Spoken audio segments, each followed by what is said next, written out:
Я приветствую вас, дорогие друзья, уважаемые гости и подписчики моего канала. Это Шум, проект, где мы с вами общаемся, беседуем, дискутируем и обсуждаем, а что же день нам этот принес, уходящий. День такой, знаете, завершается, конечно, рабочая неделя, выходных в Украине нет, как вы понимаете, но, тем не менее, майские праздники. Я вот еще из тех людей, которые помнят, что и первое, и второе, это праздничные были дни всегда, но сейчас вообще с праздниками как-то не до праздников всем, но тем не менее, 2 мая тоже продолжение первого, всегда так было. Однако, конечно, дата другая звенит в ушах по поводу 2 мая. Обо всем будем говорить, будем все обсуждать, и день действительно очень насыщенный, поэтому запаситесь, как говорится, терпением перед настом грядущий в прямом эфире. Сейчас 22:02, так сказать.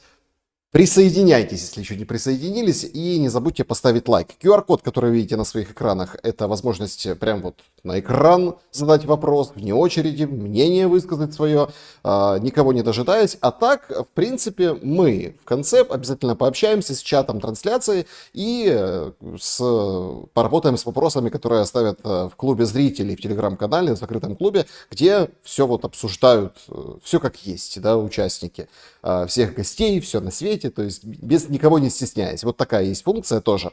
Значит, как всегда, начало. Традиционно играем в города. Это просто замечательная история. Мне так нравится, как вы, собственно, реагируете и с гордостью пишете, откуда вы. Действительно, вот эти все разные ограничения государства Украина, режима Зеленского, который борется и бьется в каких-то несусветных политических, военно-политических, да и экономических, об этом тоже поговорим, конвульсиях, вот заставляет гордиться тем, что ты зашел и изменил Украину на Уганду или на другую страну, и вот, собственно, тебе нипочем вот эти все ограничения и вот эта вся ерунда, которую вводят, лишь бы тебе заткнуть уши, рот уже затыкают, тем, кто высовываются. Вчера санкции ввели очередные, сегодня тоже эта тема у всех на устах.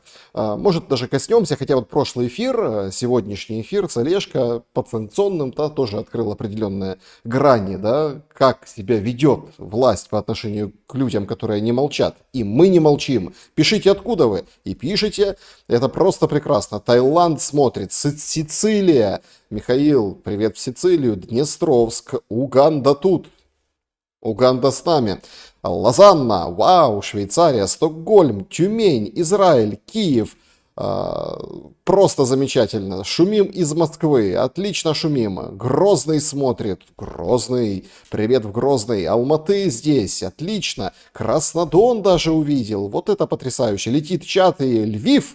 Это тоже здорово.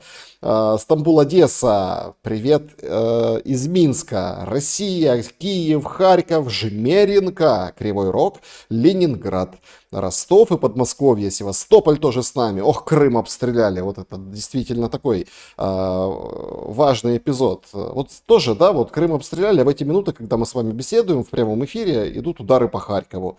То есть, если Крым обстреляли большое количество беспилотников, 80 с чем-то там, что ли, и еще и морские дроны какие-то были. Ой, такая интересная штука, морской дрон, оказывается, он может остановиться и ждать своего часа, потом идти в атаку. Об этом тоже писали сегодня паблики различные военные. Такая история. Это как бы в диковинку, вот массовый налет на Крым. А Харьков там день через день. И вот если на чашу весов сравнить вот эти сумасбродные идеи по обстрелам, когда все вокруг говорят о перемирии.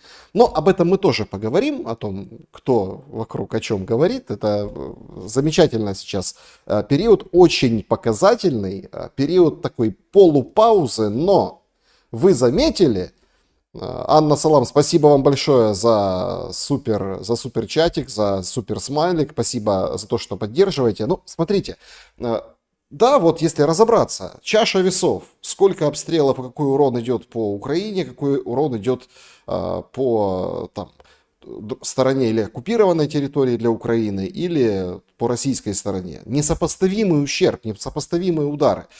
Если так в комплексе посмотреть на это, объективно попытаться. Но, тем не менее, Зеленский продолжает стоять на своем, говорит, будем дальше воевать. Израиль, бровары. Ташкент смотрит. Ох, Ташкент, у вас жарко. Мне, знаете, как в Петропавловске-Камчатском полночь, а в Ташкенте всегда жара, как в Ташкенте. Поэтому так, это я так полушутку. Киев, Сочи на проводе. Привет в Сочи. Спасибо, друзья, за то, что ставите лайки. Германия с нами. Херсон. Привет в Херсон. Херсон, кстати, понимает, что это такое, да, вот эти обстрелы. Ну, собственно, не с обстрелов начнем. Сегодня такая обширная программа у нас. Фронта коснемся, и вот этих ударов тоже, и перспектив. Политика, много ее будет политики сегодня, так что приготовьтесь. Ну и, конечно, событий и общества.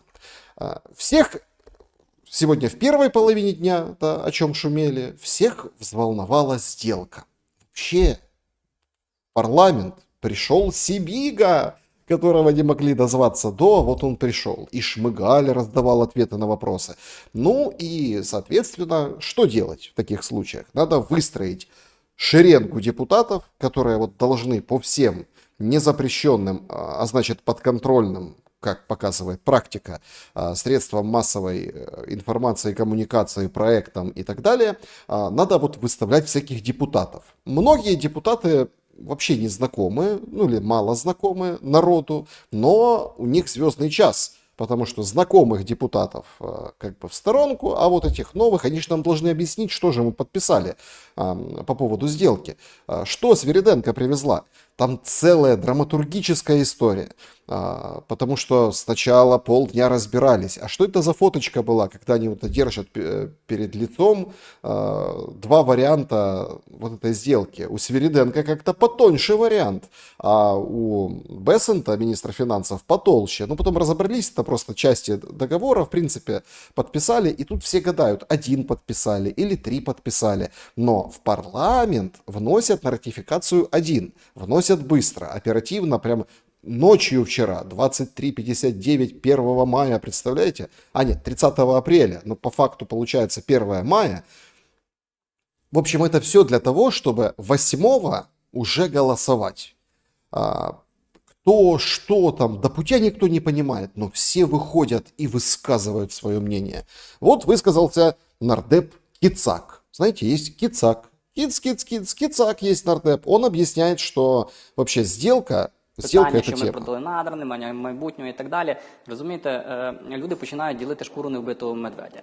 Коли в нас є нічого, то Подождите.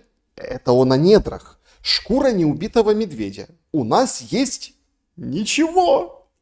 Потрясающий политик. Давайте послушаем, прям интересно рассказывает. То есть украинские недра в украинской земле, залежи ископаемые, это шкура неубитого медведя, и мы делим ничего. Вот такие депутаты. того нічого не буде. Якщо ці надра лежать мертвим вантажем, то має хтось прийти фізично, взяти на себе ризик, домовитися з фінансовими інституціями, вкласти декілька мільярдів доларів, щоб потенційно мати можливість заробляти на тих ресурсах викопних, які там є. Потенційно. Тому що зі 100, якщо ми візьмемо за 100%, наприклад, коли люди починають вкладати у видобуток і розвитку певних надр, з 10 спроб 9 неуспішні. Ведущий потрясающий. Так, Значит, сидит депутат и говорит, у нас есть ничего. Ну, такой есть повесть такая, продавец воздуха. Есть ничего. Значит, должен прийти кто-то, кто возьмет, это финансовая институция, это все они умничают. Короче, кто возьмет или кредит в банке, или вложит свои денежки и попробует. А 9 из 10 того, что ты там нарыл, вариантов, что ты вообще ничего не получишь. Представляете, какая классная сделка? Але цим ресурсом потрібно ризикнути. Хтось повинен це перестрахувати. Якщо ми уявляємо собі зараз ситуацію, що Україна починає розробляти там надра, і з 10, там, наприклад, спроб 9 неуспішні, що зараз будуть українці говорити про українську владу? Що відмивають десятки кошти. мільярдів, які в нас немає. Немає на соціальні ці, заробітні плати і так далі. Тому значною мірою цей ризик якраз беруть на себе американські компанії, які мають, я думаю, набагато більше досвіду відносно того, що саме, де саме, яким чином потрібно, якими технологіями підходити до того, щоб видобувати різного роду мінерали. Пане Богдане, Короче, американцы знают, как лучше, поэтому пускай приходят, пускай рискуют американцы.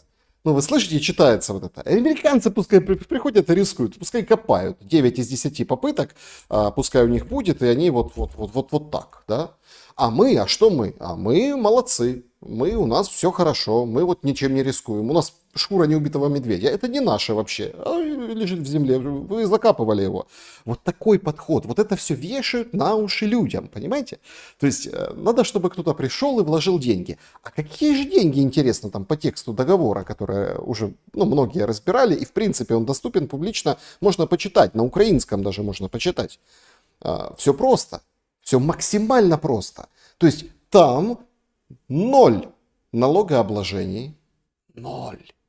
Там капитальный взнос прописан какой-то. Ну, то есть нам вообще договора 3, да? Но нам показывают 1, в парламент дают 1. В этом одном договоре там вот это все бурно, красиво, потужно, да, и 50/50, и равноправие, и нет никакой права первой ночи, ничего нет. У американцев, получается, есть в их прессе, они пишут о том, что насколько это выгодная штука, а у нас вроде как нет. И всем вот это тычут в нос, вот этот вот, не знаю, такой, ту оболочку этой сделки. А то, что внутри, это будет 2 других договора. Но украинцам это нужно. Я же говорю, депутаты выстроились и давай вот защищать и говорить, какая классная сделка. То есть им же надо голосовать будет 8 числа. Проголосовав это госизмена. Тупо госизмена. Потому что нарушение Конституции, сдача, получается, недр, есть некая компания, которая там, да, с капитальным взносом США, которая раскрывается как бы в будущем. Такая в настоящем, в будущем. Самолеты там, запчасти пошли, вот эти все там. Это будущая помощь. А сколько, и самый главный вопрос, да, а сколько они напишут стоит там, галлон, баррель, там, не знаю, там, в общем, или там грамм, или не грамм, сколько стоит? И кто, какая его цена, кому продавать? Получается, мы добываем, американцы берут себе, а почем? А почем? Половину дешевле, а от какой суммы? И, собственно, что они дают нам, сколько они напишут нам на запчасти от F-16, сколько это они потратили денег. Нет, нам нужна эта сделка. Выходит, кстати, достаточно адекватный человек, спасибо большое, Ольга, за поддержку, достаточно адекватный человек выходит, я его помню по вот этим оппозиционным каналам, у него были свои прям включения, общение со зрителями, специалист по коммунальному хозяйству, энергетике, он в Батькивщине сейчас депутат Кучеренко. Толковый дядька на самом деле. Он там тарифы, вот это, когда это была волна, всех очень тревожили в Украине тарифы. Вы заметили, сейчас тарифы вообще никого не тревожат. Но он был на коне, это был его конек, он в принципе по ЖКХ и выходит. Но он выходит комментировать сделку, потому что именно этой сделкой, и мы должны вот это все, вот мы все правильно делаем, и проголосует парламент, потому что сделкой американцы додавят Кремль. Додавят його. Смотрите, що говорить. Я правильно розумію, що це по факту така собі можливість, напевно, чи шанс додавити Кремль до все ж таки мирних перемовин. Ось ці санкції. Ви правильно абсолютно розумієте. І повірте мені, я дуже уважно спостерігаю за президентом Трампом. В общем, смотрите, это правильно, что вот эта вот подписанная сделка, это там дает инструменты в руки Трампу, чтобы додавить Кремль. Там санкции, она так обмолвилась, там, Крем, там, да, вот это рассказывает всякое, что там 500%, вот это все. Конечно, говорит Кучеренко, вы все правильно говорите. Вообще Трамп это голова, Трамп это вот стратег. А в чем стратегия? Він своєрідна дуже людина, ми всі своєрідні, це нормально, але те, що в нього в голові є такий чіткий достатньо план, загальний, поле боя таке, розумієте, розуміння картини, я в цьому переконаний. І тому абсолютно не випадково, що в момент підписання цієї угоди, яка по суті декларує, вона є політичним документом в першу чергу, яка підтверджує, що... Не-не-не-не-не. В першу чергу, то есть в первую очередь, это не политический документ. Это нам суют политический документ, а это не это про деньги, это про добычу, это про ресурсы, это про то, что страна должна защищать защищать, для этого ей нужны вооруженные силы, для этого, чтобы ресурсы защитить свои, жизни, да, вот эту. То есть за это войны ведутся, за там доступ к воде, например. А нет, говорит, это прежде всего політична історія. Що ми бачимо, не просто бачимо, ми підтверджуємо стратегічне партнерство із Штатами і залучаємо їх формально до цього партнерства. І в результаті це дає підстави нашому партнеру застосовувати додаткові механізми тиску на непередбаченого агресора Путіна саме для спонукання його до розумного, справедливого миру. Я вообще не понимаю, а как они общаются? Мне всегда интересно стало, там, для того, чтобы там инструменты... Вот они дома тоже так говорят, вот это, да? Там, жена, там, принеси мне или налей мне в кубок сосуд кипятку, добавь туда выращенные в Цейлоне листы и принеси, поставь на столешницу. Ну, понимаете? То есть вот это вот все. То есть, короче, смысл этого всего, что мы подписали сделку, и теперь Трамп может душить Россию. Вот теперь у него и все есть инструменты. До этого не было, а вот сейчас они появились. І оці санкції – це те, чого боїться Путін і економіка Росії. І олігархи російські, на яких тримається могутність Путіна так само, і його ФСБшники, бо вони всі люди так само, вони всі з маєтками, з дружинами, вибачте, з коханками, з дітьми в Європах, їм гроші так само нужні, потрібні, розумієте, для їх імперії, які вони побудували. А ці санкції добивають їх економіку. І саме тому б'ється от туди, по тому звину, по тому сегменту, який має здійснити свій тиск на Путіна для оцього мирного, компромісу, назвемо його. Бо перемогою тут і не пахне, а це якийсь мирний компроміс. І Трамп це, як прагматик, як бізнесмен, дуже добре розуміє цю гру. І він йде за цим сценарієм. Вы знаете, ряд аналитиков, они вообще любят перекладывать слова на тексты. Да? То есть, что мы узнали? Мы узнали, что Россия санкций боится. Представляете? У Ирана меньше санкций, чем у России. Там по количественному, сейчас, по количественному этому показателю. И путинский режим держится на вот этих олигархах и ФСБшниках. А олигархи и ФСБшники, потому что у них есть любовницы и дома по всему миру, очень испугаются этих санкций, потому что деньги нужны. То, что там Путин всех собрал олигархов и затянул работать назад в Россию, да, то, что как они... смотрите, я журналист, я тоже могу об этом рассуждать на самом деле. Кучеренко же умный дядька, он может рассуждать, опираясь на опыт, на факты. А здесь какой опыт, какие факты? Санкции все уже применены, понимаете? Но есть вера в какие-то суперсанкции. Я вот помню эту истерику по поводу F-16. Поговорим дальше про F-16 немножко позже. Но вот я помню эту истерику. Сейчас F-16 придут, и мы начнем побеждать, освобождать территории, Украина продвинется. Далее.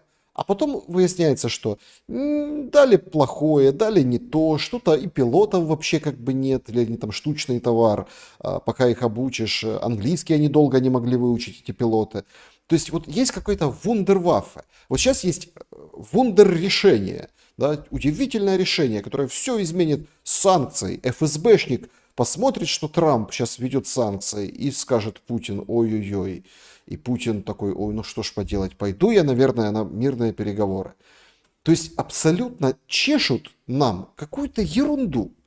Но сделка это хорошо, а Трамп гений, светоч, так сказать. Но только, знаете, в чем подоплека всего? Они ни хрена не знают, за что они голосуют. Знает, похоже, только юридическая компания, может Свириденко, это я сомневаюсь, что все со Шмыгалем. Знает офис, да, то есть и американцы знают. Американцы вообще больше знают. Они выходят, говорят, мы заработаем еще больше, чем там 350 миллиардов, потому что мы вот так накладываем лапу на все. Почему депутаты ничего не знают? А потому что им не говорят. А потому что депутаты, они нужны для того, чтобы кнопки жать и вот такую демагогию разводить по эфирам. О том, что Путин испугается санкций после того, как мы сделку подписали. Выходит Железняк, этот инсайдер, депутат, блогер, ну они там многие депутаты-блогеры, и говорит крамольные вещи на самом деле. Переходимо тепер до прем'єр-міністра. Це була моя ініціатива його викликати на сьогодні. Я прямо задав питання прем'єр-міністру, чи потребують наступні два документи, ну, ця головна угода і статут ратифікації. Відповідь – ні. Значит, смотрите, Железняк говорит, это я его звал, да, вот этого премьер-министра Шмыгаля. Я его позвал, депутаты, как бы, да, ну, в том числе он там вызвали его, ну, Железняк позвал, матрос позвал Шмыгаля, и Шмыгаль должен был рассказать. И он говорит, надо ратифицировать вот эти два других договора, ну, их всего 3, там, 2 других надо ратифицировать. Он ему говорит, нет, не надо. Вот этот ратифицируйте и все. Чи отримуємо ми, народні депутати, текст цих угод? Якщо перекласти з дипломатичної мови на прямолінійну українську, відповідь – ні. Депутати будуть голосувати за те, що не бачили. Третє, ще з додаткових речей, ми спитали, чи відповідає дійсності, що фонд буде зареєстрований не в Україні, а в штаті Делавер, Сполучених Штатів Америки. Це правда. Ну, то есть депутаты видят, знают, за что голосуют? Нет. Фонд этот зарегистрирован в штате Делавер? Да. І ще задавали там технічні питання. Наприклад, ця угода, вона довічна. Ну, тобто, там немає строку Довічна? закінчення. Безстроково. Как удивились журналисты. В смысле? Довечно? В смысле, ну, там, без срока действия? Ну, как это? Как это навсегда?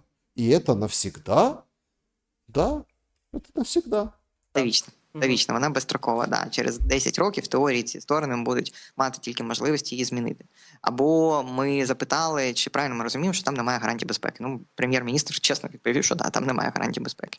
Ну, от така історія. Тому і ще раз, от як просто мене трохи, як ви, напевно, відчули, дратує, коли наші посадовці, а особливо депутати, які в очі не бачили, виходять і починають розповідати, що це гарна чи погана угода. Ну, вони не знають, ну, просто не можуть знати. В общем, депутаты ничего не знают. Это все бессрочная история. Через 10 лет, возможно, там что-то как-то получится поправить или там поговорить о том, чтобы поправить. Это надолго, это все. Это вот такая вот вещь. Кого там Путин заставит Путина? Заставит что? Ну, если мы вот подписали вот это все под ничего в штате Делавер, плюс еще важно, что это соглашение, оно как бы, как это, знаете, вот это, ну, в карты играют, и вот этим соглашением можно вот так взять и накрыть Конституцию, внутреннее законодательство. Это в соглашении написано. То есть Свириденко подписала, ну, отменила Конституцию, в общем. Все, нет Конституции.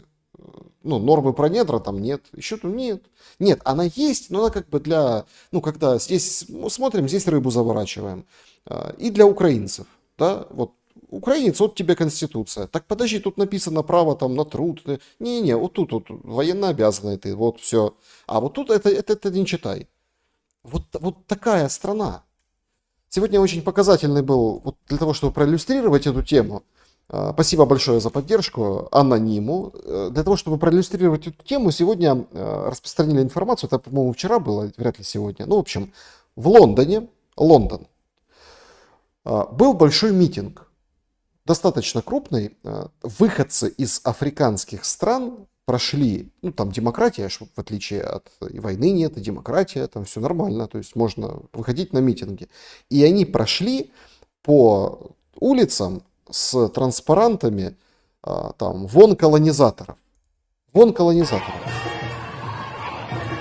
То есть Африка там свободна, плакаты у них. Вон колонизаторы.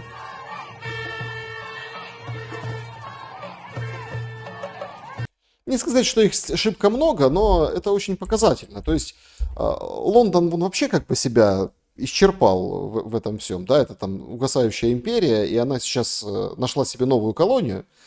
Первую колонию 21 века. Да? Ну а Соединенные Штаты тоже, они это оформили официально. Нет, Лондон тоже оформил официально, там есть секретные какие-то пункты, которые никто не знает. 100-летней договоренности с Лондоном и бессрочные договоренности с Америкой. И вот я вполне себе представляю, что по истечению этих сроков, там, 10 лет или там 100 лет, ну, может, время быстро бежать, может, через 10 лет украинцы будут вот это ходить, вот это, и вон колонизаторов.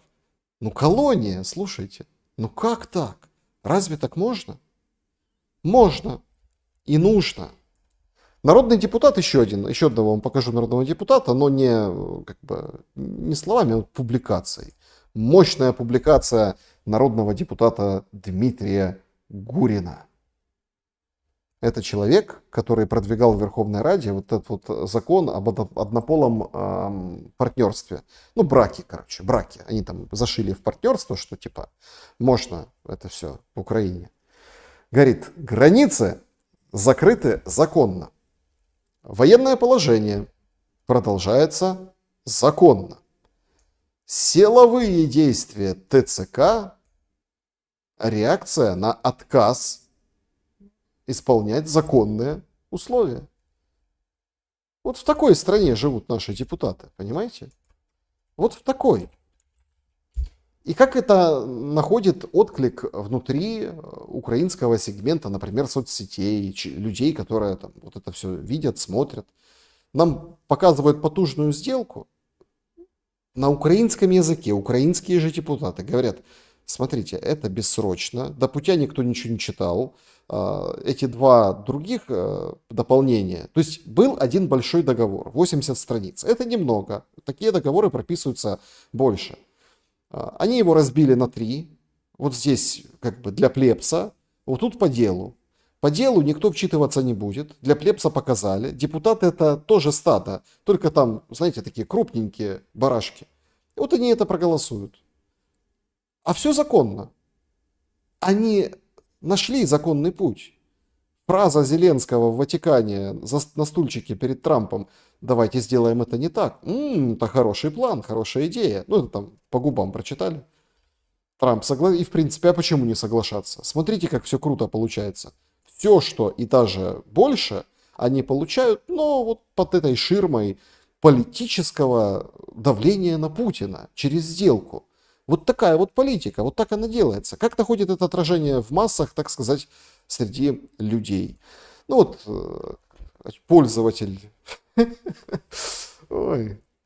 Олег Варбанов, значит, писал в ноябре 2024 года: аксиома патриота сегодня очень простая. Если Владимир Зеленский не твой президент, ну, матюк имеется в виду, ну, Путин, да? Поддерживаем президента и молимся за Украину. Вот это, по-моему, вообще, в принципе, зачем Конституция? Зачем вот это все? Можно поддерживать президента и молиться за Украину. А молиться почему? Молиться, чтобы, ну, может, как-то Бог отведет. Не все он оставит, продаст, развалит, додавит и выжмет. Но ты выбирай. Или этот, или тот. К чему это все? Вот так вот насаждать в обществе. Тем более сегодня день еще такой, 2 мая. Это первый день, когда, ну, годовщина трагических событий в Одессе. Сожгли Дом профсоюзов, столкновения, был футбол, прошли с маршем Ультрас. В Одессе в 2014 году были, ну, тоже свои, как бы, ну, не то что антимайдан, но, в общем, люди, которые собирались у Дома профсоюзов, и, ну, Куликово поле, да, там они, так сказать, не избирали там народного губернатора, не было там, просто люди собирались для протеста, да, того курса, куда вот завернула Украина постмайданная при исполняющем обязанности президента Турчинове, уже которая там, страна, которая потеряла Крым, шатала ее крепко. И вот они вот собирались, и вот они столкнулись. И трагическая история, конечно, там 46, ну я сейчас не хочу рыться, в общем, там были люди погибшие, которые сгорели заживо, были люди, которые погибли или пострадали на выходе, то есть, ну, в этих коридорах тумаков, которые вешали. Причем, пересматривая те кадры, страшные кадры на самом деле из истории Украины, любят нам показывать там кучку каких-то георгиевскими лентами тоже спортивных ребят, которые вместе с милицией там чего-то куда-то координируют действия. И, ну, такие они, в касках такие, в балаклавах тоже, вот эту горстку. Но в итоге получилось, что простые люди, просто которые там за идею, ну, вот люди, как с своей позиции одесситов, они погибли. Вбрасывали какую-то историю о том, что с Приднестровья приехали, это все российские агенты, это все какие-то... А они ползут, на видео это все есть в хронике, они ползут, избитые еле-еле, ну вот эти пострадавшие, и кричат: «Мы украинцы! Мы украинцы!» В общем, это первая такая годовщина, которая там какой-то проблеск надежды есть. Почему? Потому что, ну, во-первых, нет уже этих припудренных, ну, так распорядилась судьба, которые там шашлыки жарят на годовщину на Куликовом поле и фотографируются и радуются этим. Смотрите, шашлыки есть такие. Ну, как бы были такие, сейчас такого нет. Сейчас наоборот, понятно, война, и, ну, вот эту трагедию вот так не похабят. Хотя по-разному тоже и высказываются, и люди есть по-разному к этому относятся.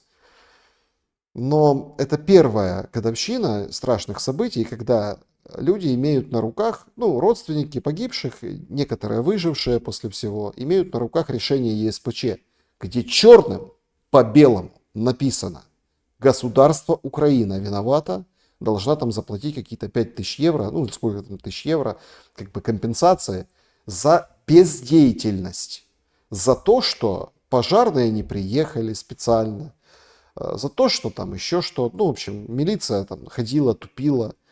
Вот за это все. И один нюанс, конечно, бесспорно, погибшим в Доме профсоюзов в этих всех страшных событиях соболезнования, эта боль не утихнет никогда, это очень исторические события, которые поменяли отношения, вообще Донбасса отношения поменяли ко всему происходящему. А потом уже сделали, ну, такая точка невозврата была, это уже бомбежка, а то там самолеты в Луганске, который бил по облгосадминистрации, где лживо говорили: ой, кондиционер взорвался. Помните этих уродов? Они до сих пор, они сейчас обслуживают Зеленского, которые говорили: кондиционер взорвался. И вот с этого все началось, с вот этого ужасного дня. Да, решение СПЧ это плевок, это ничего, это, понятное дело, это не реабилитация, это не какое-то нормальное расследование, которого нет. Понятно, что все это берут и выворачивают наизнанку, мол, смотрите, злые там агенты Кремля, люди очень боялись за то, что у них будет там ОНР, Одесская Народная Республика, и не хотели этого хаоса, потому что вот Крым Россия как бы забрала быстро, бескровно, а вот с Донбассом вот эта вся история с войной, все шло к такому большому противостоянию, но это хотя бы что-то, Люди, да, не в таком количестве, как в прошлые годы, потому что война, военное положение, приносят цветы на Куликово поле. Люди, в принципе, все адекватные, но сегодня не обошлось без эксцессов.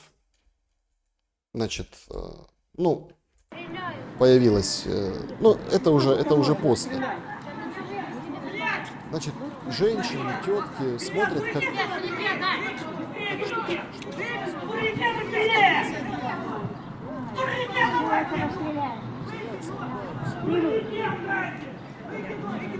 Ничего стрелять, если там что-то он сказал, то буду сразу стрелять.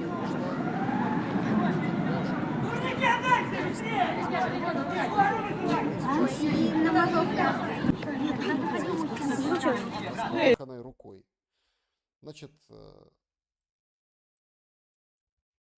сказать, что это и как это было, сложно. Да? Но это просто, люди просто говорят, стреляли, зачем стрелять, уже и так много стреляют, это Одесса бедная, утюжат ее. Стреляли. Отчитались, что какой-то мужчина, выхватив там с ножом, набросился на полицию. Набросился на полицию и, в общем, ну я не буду это показывать, потому что YouTube будет ругаться. И ему, так сказать, совершили выстрелы, да, по как бы нижним конечностям. И скрутили и забрали. Что было, как, какой смысл на Куликовом поле, которое оцеплено, охраняемо.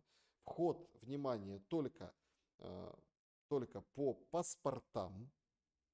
То есть, ну, потому что объект такой, чтобы не было провокации. Вот какая-то провокация все-таки была в Одессе. То есть эта рана еще будет жить до тех пор, пока точку не поставят нормальную, адекватную и справедливую. Я просто вот вспоминаю, да, вот я вот вспоминаю, как вот Зеленский, да, тоже вот были какие-то первый год президентства, второй, вот этот еще до войны, до большой войны имеется в виду. Все там ждали поздравит, ой, господи, выскажет соболезнования, не выскажет по поводу даты, да, как-то вот сможет он что-то сказать, написать. Один раз написал уже потом вечером, потом вообще ничего не написал, и дальше уже никто ничего не пишет.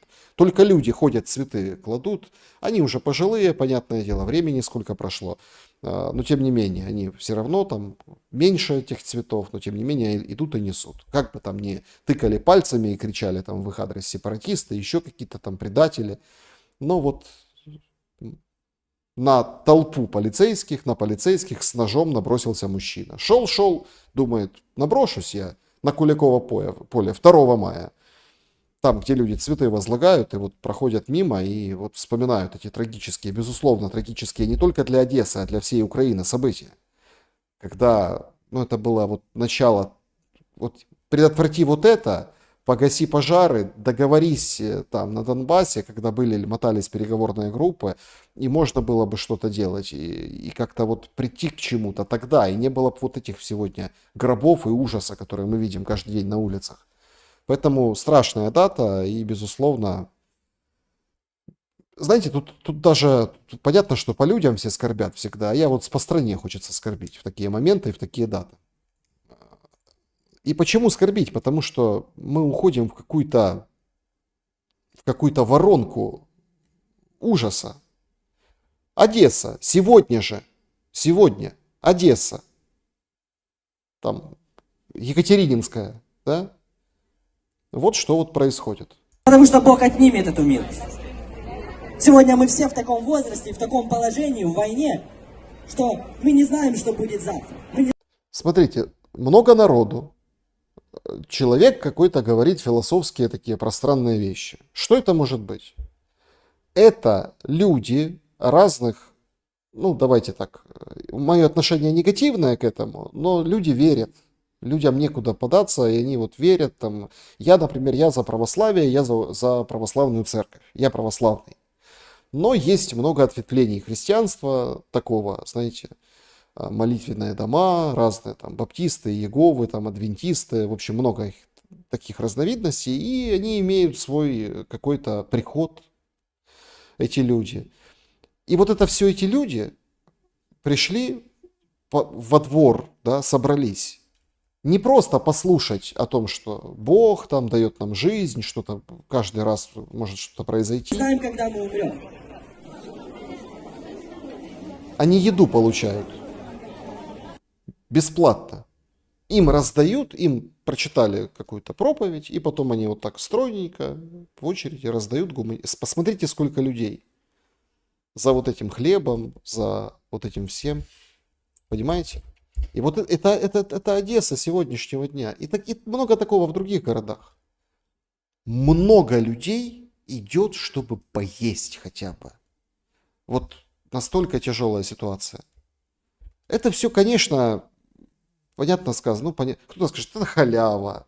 Ну, понятно, что может, что перепадет. Там, ну, пенсии же платят. А на что их хватает?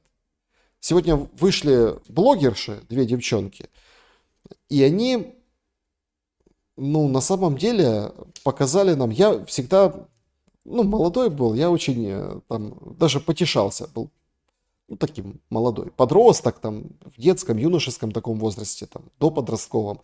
Мне всегда смешно было, когда мои родители вспоминают булки по 9 копеек, там вот эти все советские цены, да, мне так было смешно, там, а сколько, и так я сидел, а сколько там стоила булка, там, вот это 9 копеек, а сколько там газировка, копейку кидаешь, там, тебе с сиропом, без сиропа, вот это все, эти автоматы, а мороженое сколько, крем-брюле там сколько стоило, ну, вот такие рассказы, да, Вот две девчонки,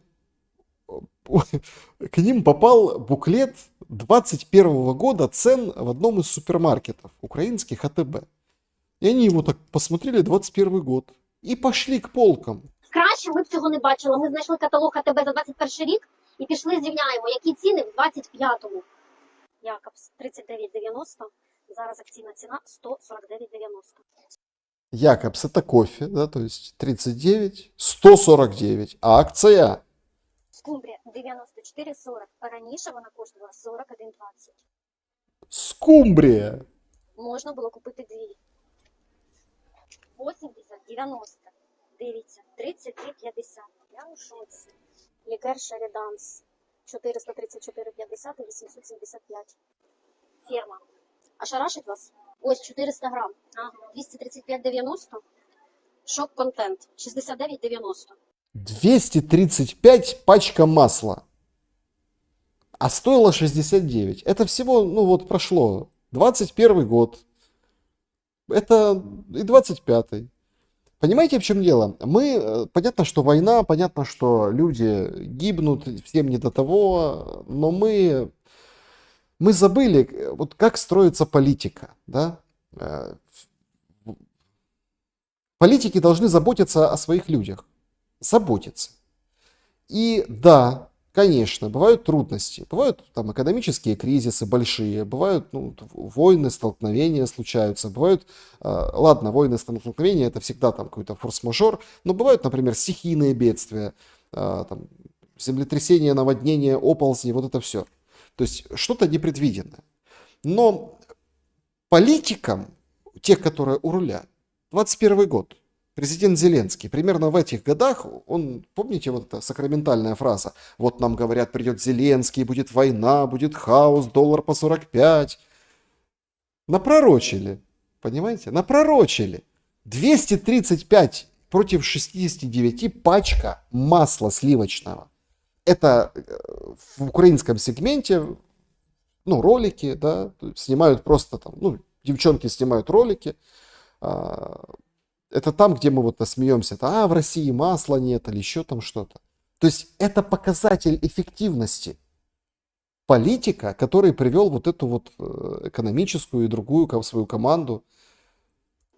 Корона 21,90, зараз 71,50. Я хочу в 21 рік. Раніше морозиво можна було купити за ціною 9,90, а зараз 35,90. Макаронні вироби. Раніше вони коштували 23,30, зараз 53,50. Підгузки міні-бі раніше коштували 174,90, зараз 309. Як добре, що діти виросли.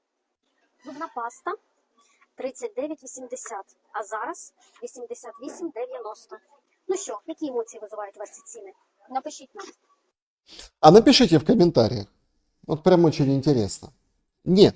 Я знаю, что найдутся буквоеды, которые вот такие, они говорят, вот, инфляция, вообще везде все подорожало, там и в долларовой зоне, и в еврозоне, это, ну, как бы, ну, это некорректно так сравнивать. 21 год. Зеленский уже там 1,5 года, там 2 года как президент. И сейчас 25-й. Ну что ты вот нашел за что критиковать, что может сделать Зеленский, это же рынок, это же там еще что-то. Ну вы понимаете, какая пропасть между этими цифрами? Это вот как с похудением. То есть, да, ты не замечаешь, как ты худеешь или набираешь, но потом, когда ты там сравнишь просто две эти цифры, ну ты обалдеваешь. Ну там замеры какие-то, там, на весах или там какие-то, не знаю. Понимаете, вот это замер, вот это реальный замер. Напишите, какие эмоции этот замер у вас вызывает. А параллельно с этим... Мы же как привыкли, вот эта желтая околополитическая журналистика недавно попадалась мне, обсуждали, причем в украинском сегменте, в русском так-сяк, но тоже оппозиционное публиковали, Матвиенко, да? Матвиенко, как она в таком фиолетовом шерстяном пиджаке, да? И вот смотрите, пиджак Дольче Габбана стоит таких больших денег. Ну, сегодня... заместитель офиса президента. Мудрая есть такая. Сегодня нашли ее так сказать, шерстяной жакет. Ну, 97 200. Не, ну, конечно, по сегодняшнему курсу, наверное, сущие копейки. Что там 97 200? 2 с чем-то тысячи, да, евро, там, долларов. Ну, подумаешь, жакетик. Это в то время, когда пачка масла у нас стоит 235. То ничего, такой нормальный жакетик. А люди покупают там уже там давно по одной морковке, по одному, ну, по 2 картошины, вот это все. То есть, понимаете, насколько вот это все показатели. Это все для того, чтобы люди поняли потужность, поняли, куда мы идем, к чему вообще привела политика, к войне, убийствам. Но есть те, кому хорошо. Опять-таки, в украинском сегменте достаточно популярный товарищ, он берет у разных успешных, истории успешного успеха. У разных людей берет интервью. Подкаст такой своеобразный. Там украинские девушки разного пошива, ну, все успешные. Кто-то там волонтер, кто-то предприниматель, кто-то еще что-то. Ну, этот парень, ну, можно его найти там на Ютубе. Он как бы интересное интервью для украинского сегмента аудитории. И вот попадает к нему, ну, такая инстадива Альона Умович. Модель всего. О чем они говорят? І подарували годинник Рішар Міль за $200 000. Да, это было. Хто це був? Поклонник, очень-очень самодостаточно обеспеченный. Значит, ну, это такие, это светские разговоры, это всегда интересно, есть категория людей. И вот спрашивают там, тебе какой-то там, я даже не запоминаю эти названия этих часов, в общем, какие-то крутые котлы за 200 000 евро, да? Или долларов, ну, неважно. 200 000 долларов, тебе вот подарили часы. Да, говорит, это какой-то поклонник, говорит, да, улыбается, да, все так классно. Война 4-й год идет, вот это вот. Да, говорит, подарил. Мой молодой человек. Чим він займається? Политик. Політик. Да. Український політик? Да. Він депутат? Да. Да! Слушайте, он депутат! Представляете? Ну, это не ее парень, это депутат. 200 штук баксов подарил ей часики. Отак от, друзі, бачите, що корупційні гроші українських політиків, куди вони йдуть, куди вони їх витрачають, ви запитаєте, на годинники для Альони Умович. Да, грешна, каюсь.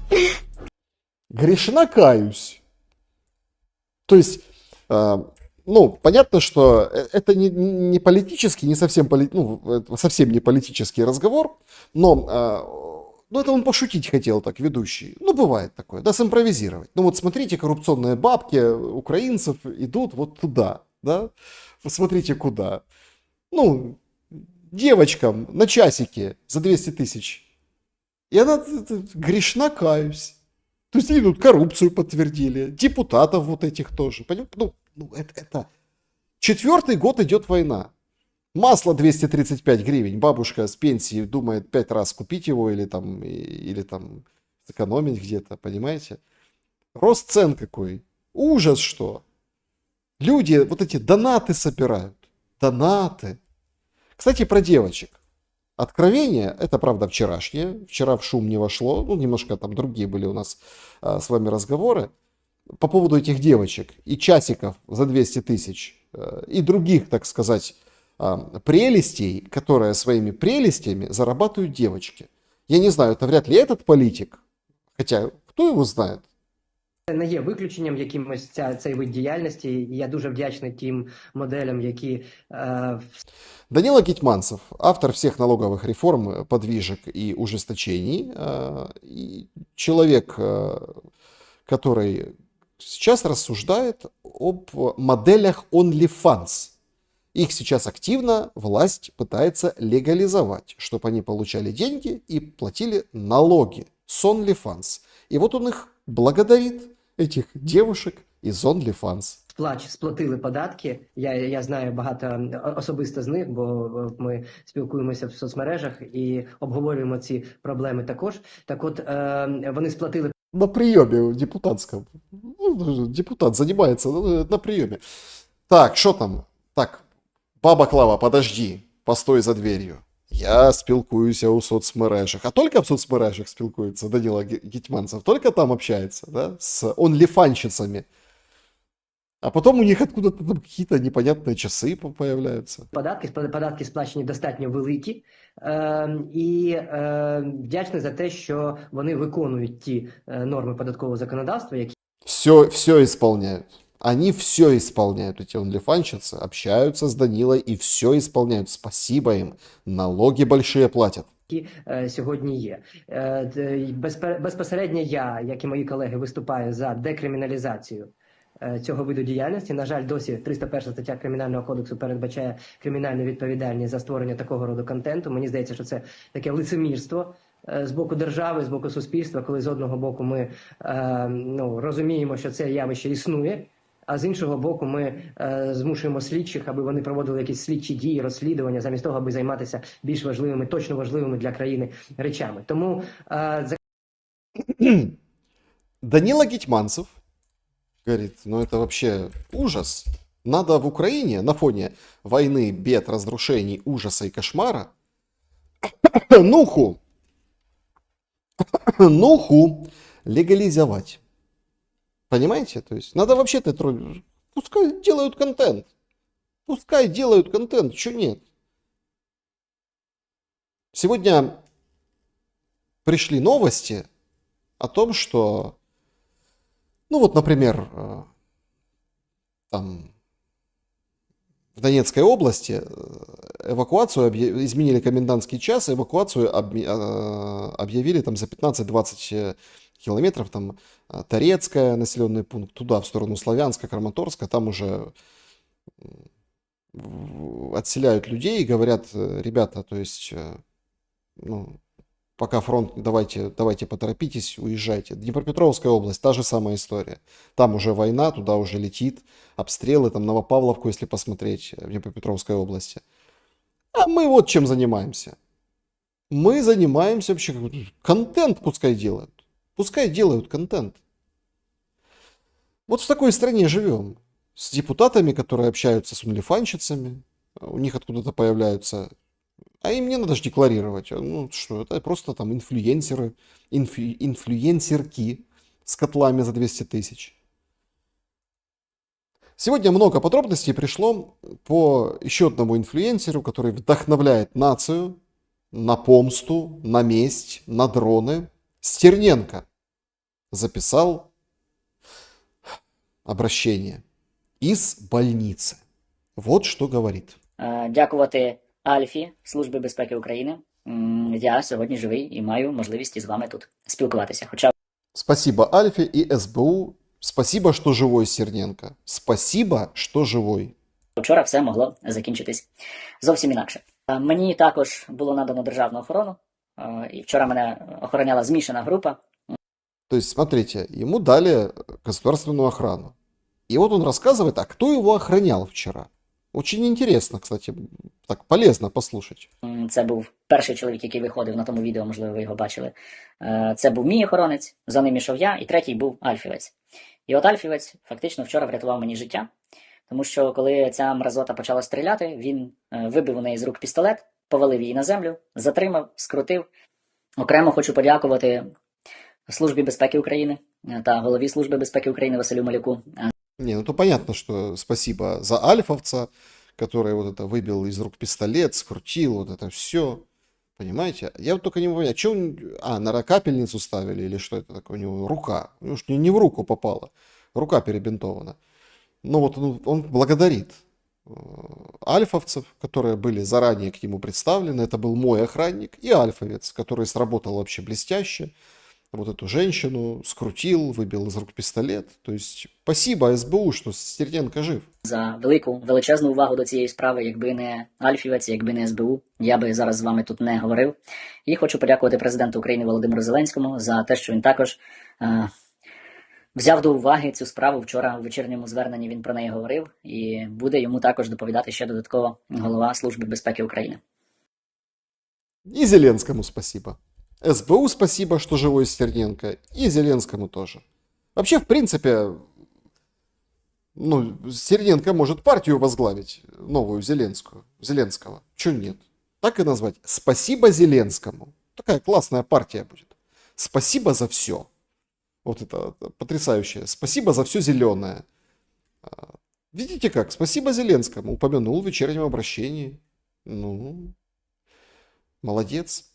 Сегодня судили эту стрелявшую женщину. Значит, вот что говорит ее адвокат. Це я все розкажу в суді, якщо ви будете тут, щоб не повторюватись. Вину свою визнає, буде співпрацювати із слідством. Просто була завербована ФСБ, не знаючи, що це ФСБ, а була переконана до останнього, поки її не положили, як вона каже, на асфальт, що це співробітники Служби безпеки України. В общем, женщина верила, что это человек с ней общается со службой безопасности Украины. Потому что показали нам скрины, там все на украинском, там были звонки. Я полагаю, что и звонки были на украинском. И сама она как бы с Одесской области, но она вот как бы на украинском, ну, тоже общалась с ним. То есть ей четко сказали, что это СБУ. Это СБУ. И она подумала, что там квартиру ей одну поселили, потом поменяли арендованную на другую. И вот 1 мая сказали, иди, так сказать, давай. Но там не все так просто. Там еще в мотивы этой женщины, кроме того, что ее завербовали, вмешались чувства. Вот такая оказия была на суде. Так сталося, що я закохалася в цю людину і... А ця людина, з якою ви спілкувалися, чоловік, у неї є ім'я, прізвище. Ви знаєте, де вона живе. В який спосіб ви з цією людиною спілкувалися? Вайбером. Я навіть не бачила. Значит, она его не видела. Она влюбилась в него по вайберу. А як же ви в нього закохались, коли не бачили його? Слова. Що? Слова. Слова? Вздохнул адвокат, говорит, и как вы в него влюбились? По словам. И он так вздыхает. А в який спосіб ви взагалі почали спілкуватися з цією людиною? Він перший вас знайшов. Ну, він спочатку зі мною. Смотрите на женщину-судью. Как мелодраму смотрит. Нашел ее человек, представился, что он СБУшник. Она в него влюбилась. Спілкувалися не тільки начебто ці СБУ, потім він позвонив. Як представник Служби безпеки України? Да. Так ви виконували його завдання? Да, я исполняла задание, как ей сказали, представителя Службы безопасности Украины. Причем это вот эти чувства, которые взыграли. Там адвокат еще рассказывал, что, в общем, у нее проблемы с почками. Они просили дать ей домашний арест, потому что серьезные проблемы с почками. И в процессе вот этого общения, этих слов, которые заставили женщину влюбиться, в этом процессе как бы зашла об этом речь. И, в общем, он обещал ей пересадку почки и увезти за границу. Вот так. Ну, ФСБшник вряд ли бы это обещал. Да? Наверное, СБУшник должен обещать. Вот она и поверила. Ну, вот такую мы имеем историю. Она, конечно, такая, знаете, в стиле «Квартал 95». Сыграли как-то в темную. В общем, все красиво. Стерненко раскланивается СБУ и президенту Зеленскому. Но много все равно нестыковок вот этого всего дела. Да? Если бы россияне хотели ликвидировать Стерненко, то это что, ФСБшник охмурял вот эту женщину, получается. Охмурял ее, да, вот эту женщину, она в него влюбилась, он ей пообещал почку, жизнь за границей, деньги давал там на взрывные устройства, переписывался с ней тепло. В общем, такое нам скармливают по поводу этого всего происходящего. Ее отправили в СИЗО. То есть под стражу. Не на домашний арест, а под стражу. Еще одна история из Одесской области, откуда родом вот эта стрелявшая. Татар-бунары. Случай вопиющий. Ужас и кошмар. Значит, отец выходит, ну, здесь особо ничего не слышно и мало что понятно, ну, это как иллюстрация. Вот эта женщина, это полицейская. Ну, как ментовка, полицейская она. И она там сидела, залипла в телефон, и вот она поехала, а ребенок переходил дорогу. девочка шла, как я понял, навстречу к папе с другой стороны дороги по пешеходному переходу. И она сбивает эту девочку, папа выхватывает эту девочку, вытаскивает ее из-под бампера. Ну, сразу скажем, с девочкой все в порядке, то есть сразу вызвали полицию, она быстренько это пересела на другое сиденье пассажирское, в общем, все там сделали. Ну, вот он говорит полицейскому, там, или по телефону звонит, говорит, что я под бампера, делайте что-нибудь. Мало, никто ничего особо не делал. В общем, такая вот ситуация произошла. Я так понимаю, произошла она там несколько дней назад, дня 3 назад, и это Одесская область, вот, собственно, да, они приехали, долго там, ну, девочке оказали помощь, слава богу, там, сильно она не пострадала.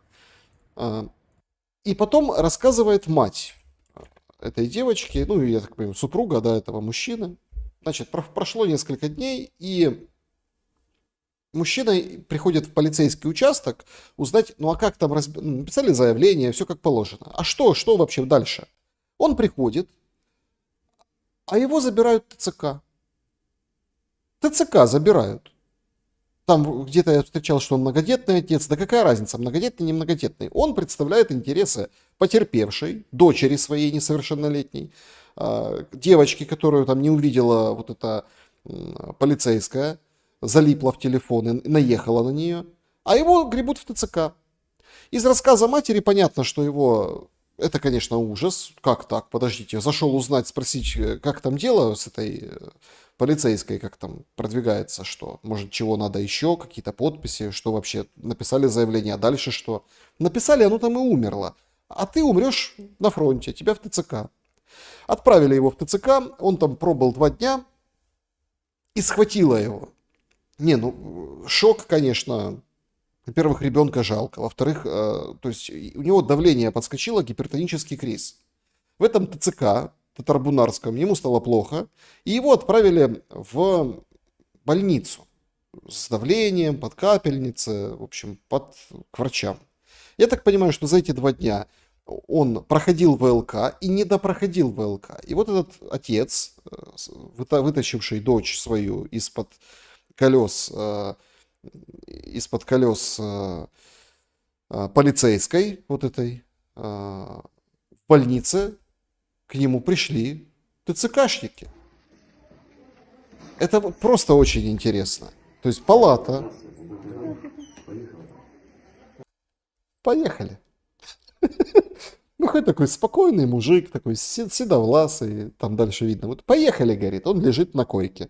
Ну, я так понимаю, что это или жена, или родственница этого мужчины. Как поехали?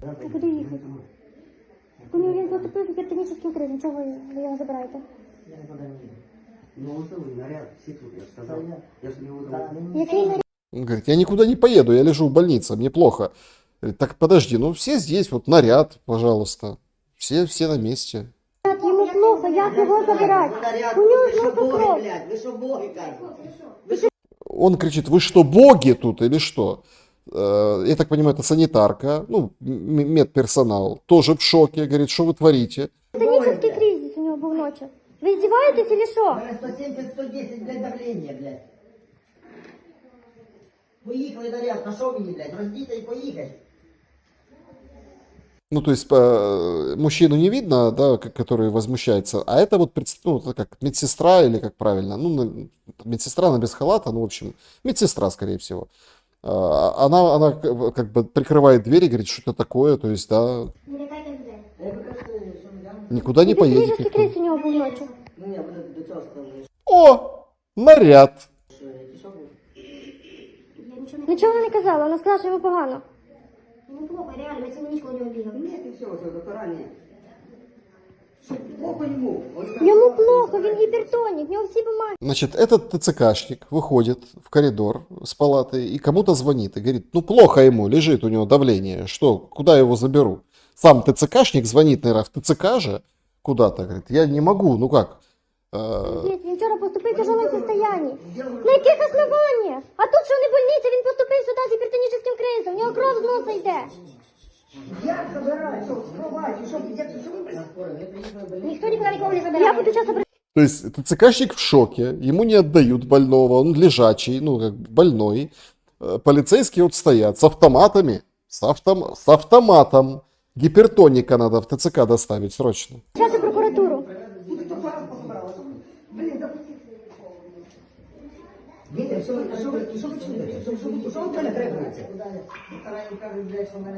Як я його заберу? Ні, Ось він наряду, все стоїть. безсовісні вообще. І ви не маєте права його трогати. Ви що, вообще, блядь, ненормальні, чи що, блядь? В нього он з носа крові, да які забирать? Ніхто його забирати нікуди не буде. Він в тяжелому состоянии, все? Ще раз вам повторяю. Він може тут пройти до обстеження. Він больний, понімаєте? В нього вчора цілий день давлення, єлі везли ту скору. Ще допроситися треба ту скору. Ну и пошли думать. Пошли думать. Вообще, конечно, ситуация ужас.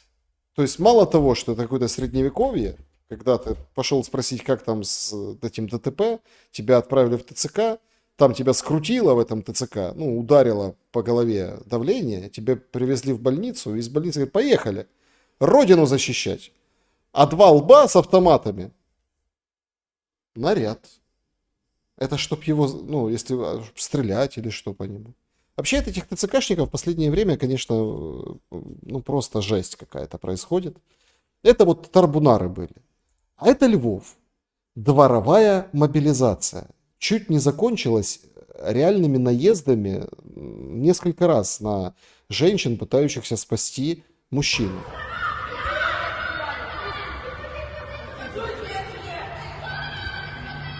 Значит, крик, ор, подбегает женщина, пытается освободить своего мужчину.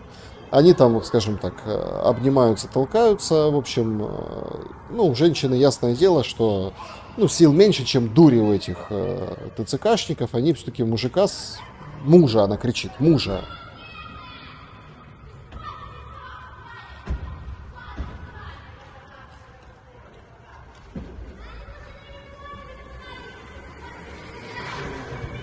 Дает по газам резко. Прям вот резко. Дастеры вот эти, которые закупали за бюджетные деньги. Вот он, поехал.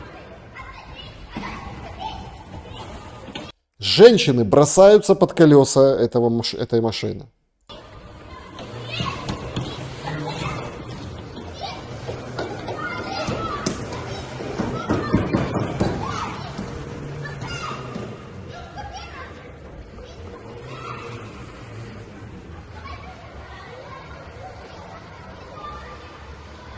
И как бы проходит он этот кордон из женщин, там едва не задавив двух. Ну там же дальше на другом стороне, это все двор, да, то есть видим, ну как-то нормальный, приличный плюс-минус двор, ЖК, то есть женщина выскочила там освобождать мужа, помогли другие женщины, пытались помочь. Ну не получилось. И там ждали их еще одни, которые тоже пытались остановить машину.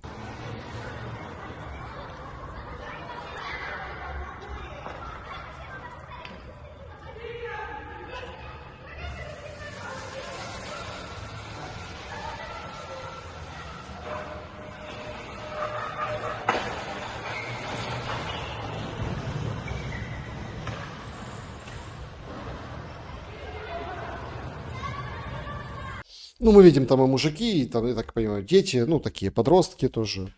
Вот так это все происходит. Нет бусификации. Это все слухи и бредни. Слухи, и это все, это и ПСО. Где там в Луганске это снято, да? Луганск фильм, как там говорили там одни эксперты. Это Львов. Непосредственно. Вообще, конечно, на женщин действительно там одна надежда, и вы знаете, ну, женщины, конечно, не всегда могут отбить мужчину. Не всегда. А все же вот говорят, а что это мужчины воевать не хотят? Всем смешно с темы мобилизации. Все называют и посмеиваются над мужчинами. А, это ухылянты. Вот это ухылянты. А это родственницы ухылянтов, которых давит машина ТЦК и не останавливается, и вырывается из-под кордона, как какие-то преступники, укравшие человека. Но вообще тема, вообще весело всем. Весело. Веселый подкаст, украинский, проукраинский такой вот. Это все юмор. Вот послушайте. Найдивніша причина смерті, яку ти зустрічав. А ти взагалі ти робиш? Ти типа дізнаєшся причину смерті? Так. Все, окей. Яка найдивніша може була? Значит, это как бы подкаст, стендап, это все юмор, там они снимают, классно. В гостях фамилия этого молодого человека в белой рубашке, это Коваленко. Он патологоанатом. И он у него спрашивает, а какая вот смерть, вот какая вот самая удивительная смерть, которую там ты... Ну, развлекательный контент в Украине, вы же понимаете. Надо же поражать, надо позвать патологоанатома, с ним поприкалываться. Вот, скажи, патологоанатом, какая у тебя самая удивительная смерть?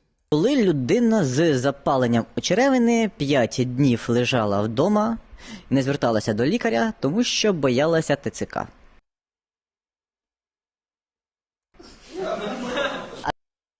Поржали. Человек 5 дней, было воспаление кишечника, но он лежал дома, никуда не обращался, потому что боялся ТЦК. Понимаете? Это вот самый вот такой вот веселый случай из жизни патологоанатома.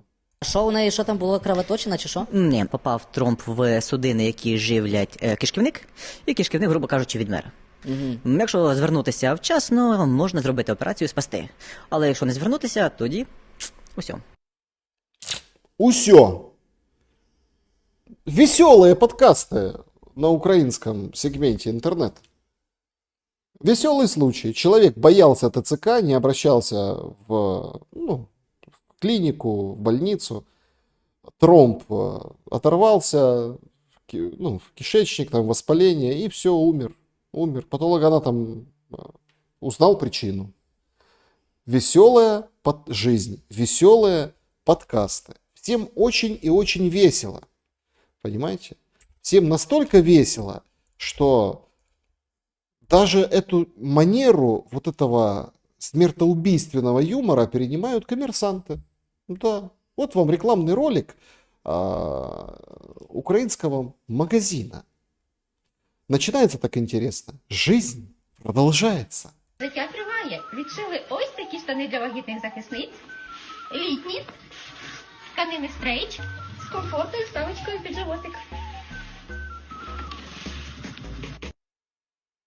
Милитари штаны для беременных защитниц с вставочкой для животика. Понимаете?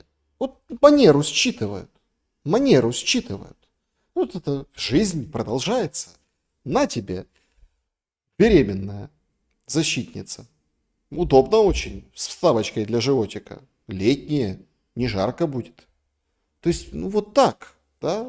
Вот так это, вот такое настроение продуцируется и генерируется, как вот эти клетки, оно как эти споры, они, по-моему, спорами размножается это настроение. На 4-м году войны. Вернемся к этому усё, да, вот этому усё. Если так к нему вернуться, то, это, конечно, нечто. А чего ж он боялся, интересно? Да в ТЦК боялся попасть.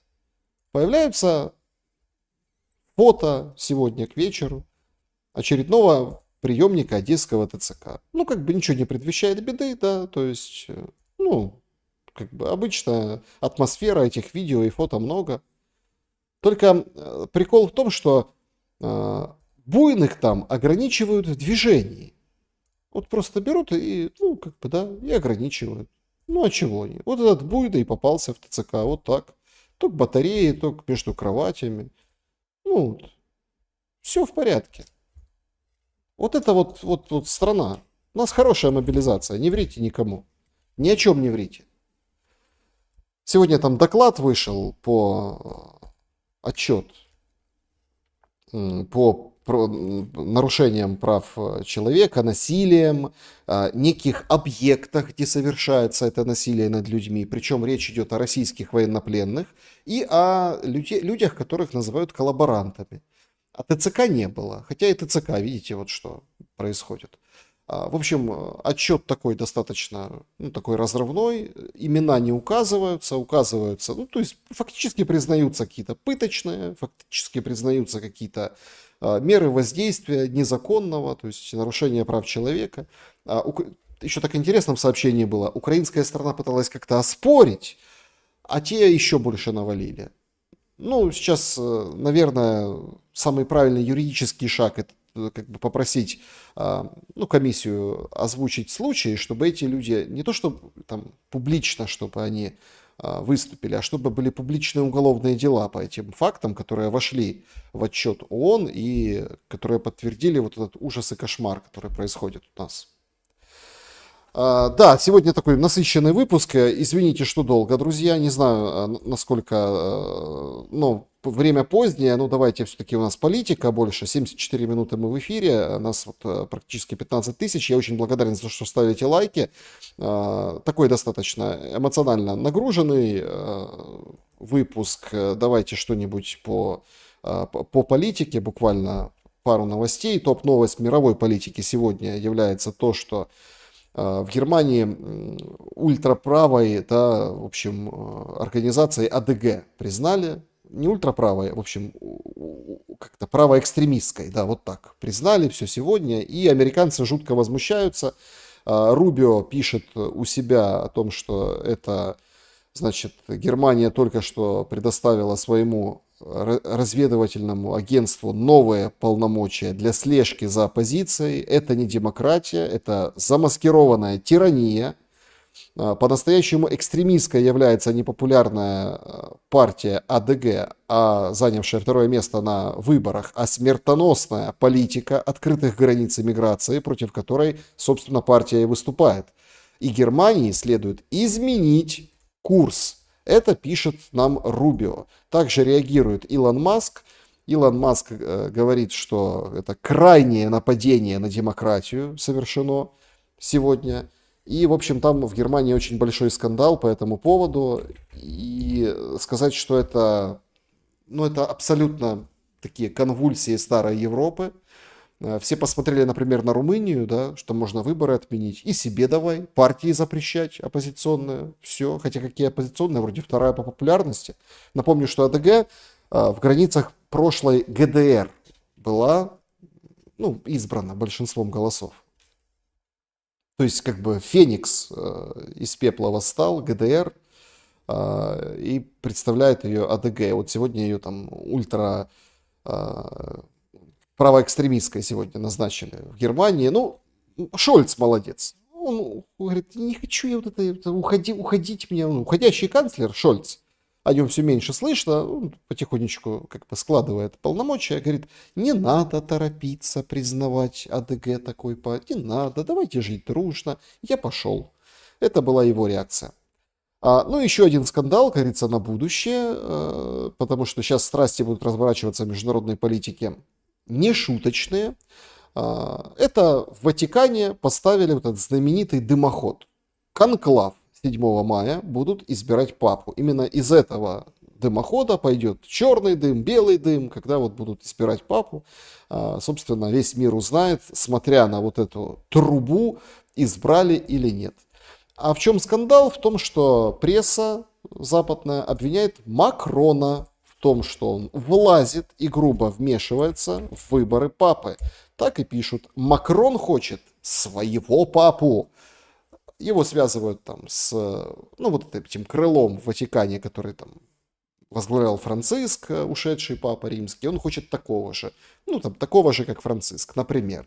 Речь идет там о филиппинском, о Паралине. В общем, интрига только закручивается, а Макрон уже опять вляпался. Да? Нет, чтобы там тихонько, как Трамп. Приехал, отбыл, на стульчике с Зеленским посидел, пересекся с Мелани, там туда-сюда, отбыл. И не заподозришь, что Трамп хочет своего папу, а Макрон уже о нем трубят, что он прям встречается с кардиналами, давит на них каким-то образом. Ну и такие, знаете, как в новостях всегда такие сообщения, ну, такие, как это, пандочка родила в зоопарке, что-то еще, поразил всех Дуров. Значит, у Дурова Telegram показал миллиард пользователей. Нет, там много, конечно, вот этих жриц любви и всяких там, да, таких фейковых аккаунтов, но действительно миллиард пользователей для Телеграма много, и это вот на Ближнем Востоке, там в Дубае, кажется, да, вот сделали вот такое шоу из дронов, светящихся дронов, поэтому красиво неимоверно, ну там понятно пиар составляющая Telegram, поэтому переходите, подписывайтесь на мой Telegram, но, знаете, технологии, конечно, идут вперед, но иногда нечто дает сбой. Страшное прям видео сегодня пришло из Китая. И я хотел бы тоже, чтобы кто-то об этом пошумел в комментариях, друзья. В Китае робот, да, его собирают, он там чего-то, так сказать, пытается ну, там, завести его, включили в розетку, но ему что-то не понравилось. И он набросился на инженера, трепыхается как может. Примерно как Макрон будет трепыхаться, когда папу выберут не его. В общем, остановить этот ужас невозможно было, кроме, конечно, вилка и розетка. Как-то против лома нет приема, как говорится. Вот такой шум сегодня, друзья. Я очень благодарен всем за то, что посмотрели. Давайте перенесемся в чат. Понравилось, не понравилось, что думаете? Спасибо большое за супер сообщение и спасибо за то, что голосуете в вопросе. 9000 голосов получили, между прочим. Значит, за последний год вы стали, вот такой опрос сегодня, это к теме цен, к теме вот всего происходящего. Богаче стало 10%. Деньги зло, зла не хватает, 18%. Примерно как было, так и есть. 34% и 38% стали беднее. Ну, вот такие как бы данные. Спасибо вам большое за то, что проголосовали и, так сказать, в чате не скучали, как говорится, не дремали, да, вот, общались и участвовали в нашем сегодняшнем шуме. Пишет гость: роботов в ТЦК. Ой, не надо роботов, слушайте. Они так, как роботы. Наташа Ди, эфиры с Арестовичем будут эфиры с понедельника по понедельникам вечером будут обязательно. Значит, почему кто-то должен защищать сволочей? Не надо сволочей защищать. Так, значит, работа в ТЦК, работа на ТЦКшников. Спасибо тебе, Саша. Ростов-на-Дону, привет в Ростов. Спасибо большое, что ставите лайки. Обязательно поставьте лайки. Благодарю всіх. Саша, почему не комбінувати українську з руською? Люди зрозуміють, на мені вас вчити, я б спробував. Нет, у меня очень хорошо все с украинским языком. Свирит пишет. Отлично все. А так мы и комбинируем. Ну, вот эти же вставки с идиотскими или не очень заявлениями, там, или какими-то популистическими, или дурными заявлениями депутатов, они же на украинском звучат. Вот и комбинируем. Почему бы и нет? Значит, Александр, у вас был вопрос, разочарованы ли вы Трампом? Мне интересно спросить, а вы сами им разочарованы? Столько обещал про мир, а сам ничего не сделал. Я не разочарован в Трампе. Абсолютно не разочарован. Ни в коем случае. Разочаровываться в Трампе нет. Я не скажу, что он такой там стратег, светоч и гений большой. Ну, правда не скажу, что он именно такой. Но, тем не менее, я все-таки думаю, что как ни крути, то Трамп работает. Вот просто он так работает, да? У него такая работа. Поэтому нет, я не разочарован Трампом, все идет как надо. Брыкаются же. Зеленский брыкается, глобалисты брыкаются, европейцы. Путин гнет свою линию. А линии, как бы, понимаете, в чем дело? Зеленский бы тоже гнул свою линию, но у него, нет козырей, как говорит Трамп. Он же не просто так выбрал себе этот профиль. Так, Саша, береги себя, дорогой. Спасибо, вы тоже себя берегите. Значит, огромное спасибо, Алексей. Спасибо и вам, Алексею Четвертакову. Когда настанет мир? Настанет. Венс говорит, следующие 100 дней. Уже несколько дней с этих следующих прошло. Я почему-то Венсу верю. Мне кажется, что все идет по очень такому понятному сценарию. Значит, будет перемирие, добьются его к 9 мая. Вот какое-то. И оно положит начало чему-то, ну, вот большему. Прогнут на прямые переговоры, 100% прогнут. Будет отменять, не будет отменять. Но это все, вот знаете, вот выходит туда к 8 мая, они же ратифицируют, это все бурно будут рассказывать, что мы ратифицировали. Ну, я думаю, что парламент украинский, вот несмотря на все то, что мы обсуждали в самом начале сегодня, никуда он не денется, ратифицирует 100%. Значит, и мир настанет. Спасибо за эфир, Франция смотрит, спасибо большое. Так. Смотрели интервью Мураева? Нет, выдержки какие-то смотрел. Отношение к нему индифферентное. То есть я не могу сказать, что я там что-то против Мураева. Я не могу сказать, что я там за Мураева. Никогда я не был за Мураева, и с ним я лично не знаком, и никогда мы с ним не пересекались, хоть там и пишут всякую гадость разную. Моя главная такая, журналистская, гражданская претензия к Мураеву, почему он сейчас выходит, почему он молчал все это время, пребывая в безопасности. То есть вот он в безопасность ушел, как бы включался бы, вещал, там у кого-то, у себя на канале, еще где-то как-то комментировал бы ситуацию, выбрал бы позицию, сторону, да, там как-то. А вот сейчас, вот это его появление с Нового года, оно, конечно, знаковое, значит, что-то все-таки будет, и мир идет, просто так бы он бы не вышел. Фальстарт это был, я думаю, вряд ли это был фальстарт, это такой точечный прогрев, там другая стратегия, по-моему, коммуникационная, хотя не знаю насчет этого прямого эфира, я его не смотрел, видел, что он есть, именно смотреть не смотрел. То есть это маркер того, что все идет к миру и люди на что-то надеются. Саша, я такой же розовый пони. Да, Елена Шевчук, мы все немножко розовые, немножко пони. Простой вопрос, до каких пор и навіщо и куда? Как куда? На восток.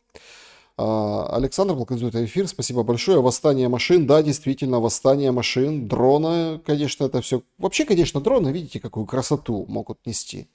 Вот красоту, не смертоубийство. Сегодня видео я так думал себе ставить, не ставить в шум. Потом думал, нет, это все-таки чья-то трагедия, это ужас.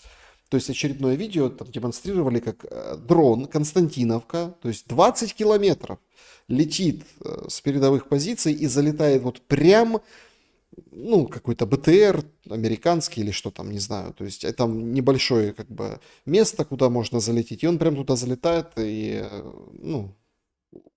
военных перевозили там конкретно, да. То есть это ужас с этими дронами. Лучше бы они пиццу доставляли, как там, да, в других странах, или вот красоту вот эту наводили в небе. Но, наверное, все-таки так и бывает, что оружие потом становится, придумано вообще для развлекательных целей, да. А потом оружие немножко становится, таким более там, как бы, интертейментом. Так, по крайней мере, хочется, чтобы дроны постигла эта участь. Посмотрим. На самом деле, конечно, кошмар. Угу. Значит, спасибо и вам. Анна, иди на OnlyFans. Конечно, да, с этим OnlyFans в Украине это нечто, что происходит. Чат трансляции. Смотрите, как бы время позднее достаточно. Вопросов как бы особенно не вижу. Тут мне пишет Океан Шелест, ты Путина, я смотрю, вообще не слушаешь, что он говорит, и выводы не делаешь. Слушайте вы, делайте выводы. Чего вы? Чего вы ругаетесь? Кто-то слушает Путина, кто не слушает. В России все слушают Путина. В Америке Путина слушают. А я что должен? Да? Выводы неправильное делаю. Так мы видим все по динамике событий и по решениям. Вы хотите какой-то прогноз, пишите, когда мир, там еще что-то. Что написано в указе, когда украинец должен легализоваться на территории Российской Федерации? До 10 сентября. Было до апреля, сейчас до 10 сентября. Имеется в виду или ВНЖ получить, или паспорт поменять. Вот такие были условия. Вот оно примерно вот так оно на эти 3-4 месяца и сдвинулось из-за кочевряжений Зеленского. На самом деле, я уверен, что план был гораздо быстрее, и там не 24 часа, но условно в марте месяце уже бы у нас было бы перемирие на 8 марта условно. да, но вот это кочевряжение пошли, вот эти сделки, вот эта вся, ну, вот эта торговля, все сбили, затянули. Ну вот, если ориентироваться по этому указу, это такой нормальный маркер, ну, нормальный такой, стратегический, то вот смотрите, апрель, теперь вот 10 сентября, вот, значит, осенью уже ничего не будет. То есть в августе все должно быть как бы проголосовано, выбрано новое руководство Украины, ну или замена произойдет на какое-то временное, которое будет брать, и, собственно, будут уже налаживаться мирные отношения. Это если так брать вот эту штуку. Шелест, давай челлендж тебе. Если после 9 не будет перемирия и за 100 дней не закончится, ты выйдешь в эфир в футболке с имперским флагом. Хорошо, но империю я буду выбирать сам. Ой. Да, значит, куча благодарностей и лайков. Друзья, не забудьте поставить лайк. Из Владивостока привет. Спасибо большое, Владивосток. Значит, я думаю, наивно полагать на длительное перемирие, боевые действия еще на года. Это неправда. На года не хватит ресурса. Украины не хватит на года. Нет, вы не правы. Вот точно. Значит, вопрос, почему бриты и страны ЕС 3 года подряд закрывают глаза на беспредел, лютое нарушение, хотя десятилетиями себя позиционировали как борцы за демократию и общечеловеческие ценности. Ну так это не у себя демократы и общечеловеческие ценности. Я же вам показал сегодня парад. Африканцы идут и говорят, вон колонизаторы, скандируют, на барабанах играют, такие классные. Ну, то есть вот эти родовые травмы там у разных народов, народностей. И вот они, вон этих колонизаторов. Но у них демократия, у них можно. У них можно выйти на митинг. Никто их не разгонял, они нормально шествием прошли, побарабанили, там все, провели акцию, выдохнули и пошли дальше. Ну, в этом смысл демократии. А тут нужна демократия. Какая демократия? Демократия — это когда гражданин, потому что он гражданин, да, будет требовать, чтобы его не пихали в бусик, как скотину, может встать и спросить, а что это вы там недра наши продаете? А что это, какие там инвестиции, какие там производства? О чем вы говорите? Покажите, что вы подписываете. Вот это демократия. Покажите, что вы подписали и с кем. И имеют право задавать вопросы. А те, кто задают вопросы, им затыкают пасть кляпом, выдавливают из страны или в подвалы, или в тюрьмы, СИЗО, или на фронт в утилизацию. Ну, это же нормальная практика. Поэтому тут такая история. У них демократия, а в колонии, зачем в колонии демократия? В колонии нужно эффективное управление. Эффективное управление — это диктатура. Не хотите хотя бы раз, значит, в неделю устроить с экспертом ситуацию на фронте? Значит, хотим. Ситуация на фронте. Но я думаю, много таких вещей есть на Ютубе. И наша, ну, в том числе и это может быть. Но, тем не менее, общение ценно в другом. Так, значит, Саша, просто у этих африканцев нет канализации. Какое самое большое разочарование Украины? Самое большое разочарование Украины.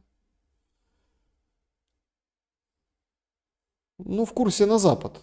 Самое большое разочарование. Оно есть. Оно сейчас просто там спрятано за вот этими эмоциями инфантильными, наивными, детскими. Но оно есть, это разочарование Западом.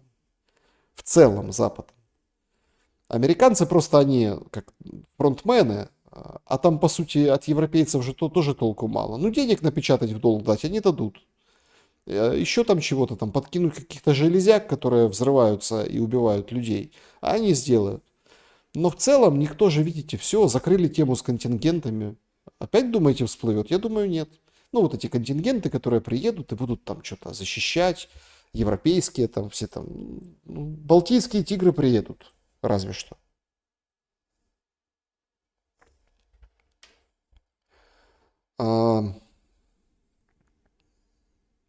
У меня вопрос.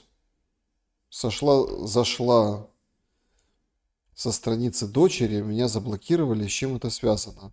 Не знаю, кто вас заблокировал. Вы где имеете в виду? В Ютубе? В Ютубе не блокирую никого, только, только откровенных каких-то утырков, которые там угрожают лично, там порят всякую чушь, да, вот это вот.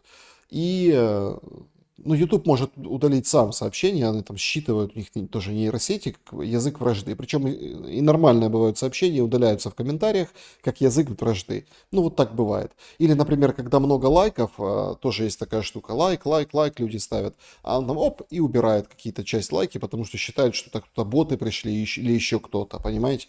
Поэтому я как дурачок повторяю, нажмите лайк, проверьте, есть ли лайк. Точно такая же проблема, да, на YouTube, когда там оповещения не приходят. Раз и снимается колокольчик, хотя вы четко знаете, что ставили, оповещения о новых эфирах, новых видео есть. Поэтому может какой-то баг. Здесь за комментарии я не модерирую здесь комментарии. Вообще стараюсь мало что модерировать. Меня в этом обвиняют. Говорят, что я нехороший человек. И это все делаю специально. Хотя нет, я просто тону в ваших комментариях, но стараюсь, конечно. Очень стараюсь читать хотя бы, да, там где-то отвечать. Александр Шелест. Почему военные никак не реагируют на беспредел, который творится в Украине? Вадим Романов. Военные воюют. Им есть чем заниматься. Тем более, что, как нам сообщила Безуглая, половина армии в СЗЧ. То есть военные воюют там с завязанной там правой рукой условно, да, там некогда, нет таких ротаций каких-то таких там, а те, которых мы видим, военные, которые там идеологически несут правильные для офиса президента вещи, они поставлены на свое место. А возмущение в армии, конечно, возмущаются, а что делать? Война же идет. Война это как? Это там тебя убьют или не убьют, а ты ж не бросишь все, не пойдешь порядки наводить, потому что никто же не будет смотреть или там сидеть курить из окопа напротив, пока ты там чего-то решишь. Вот поэтому все боятся перемирия, поэтому его затягивают. Поэтому затягивает перемирие, в том числе киевская сторона. Я уверен был раньше и еще раз готов предположить, что перемирие Путину нужно. Да, он это делает как бы филигранно в своей парадигме игры политической с американцами. Там дает на 3 дня. Опять-таки, идеологически на 3 дня. Мол, 3 дня, смотрите, Пасху праздновали все. Имеется в виду и в России, и в Украине, да, и разные конфессии. А тут раз, будете 9 мая праздновать. Перемирие. Потому что Запад скажет, слушай, давай, Володя, Зеленскому, давай перемирие. А получится так, Зеленский в неудобном положении. Он же как памятники при нем валяли, крушили, эксгумировали тела советских солдат во Львове. Вчера говорил об этом. Вот это все происходило, да, то есть, а получается, что перемирие вообще с чего? В честь праздника.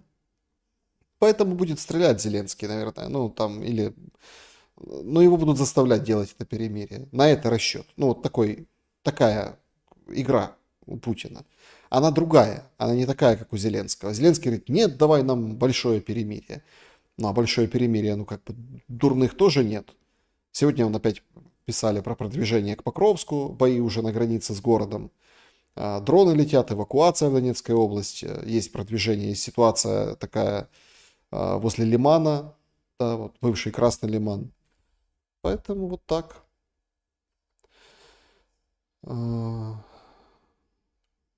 Шелест, ты видишь изменения в Конституции для начала переговоров, чтобы Рада проголосовала в изменениях? Нет. Конституцию Рада не может... Смотрите, для начала переговоров подразумевайте, что сначала поменять Конституцию, а потом они могут выйти на смену Конституции после прекращения огня, договоренностей предварительных, переформата. То есть в процессе переговоров могут выйти на это. Сейчас нужно отменять указ Зеленского, который, в принципе, ему не мешает самому вести переговоры, но он не будет их вести. Но это следующая история. Эта история уже...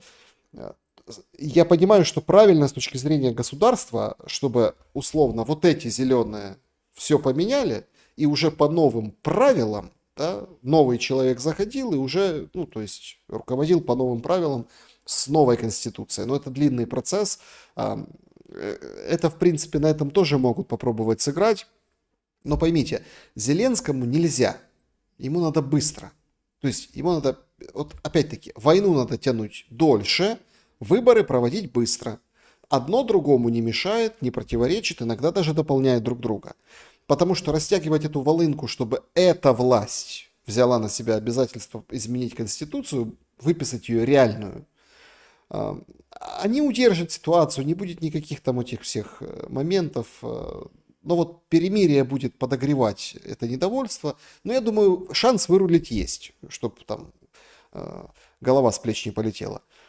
Однако это полгода минимум, это 9 месяцев, это там сессия. Короче, это не будет этого.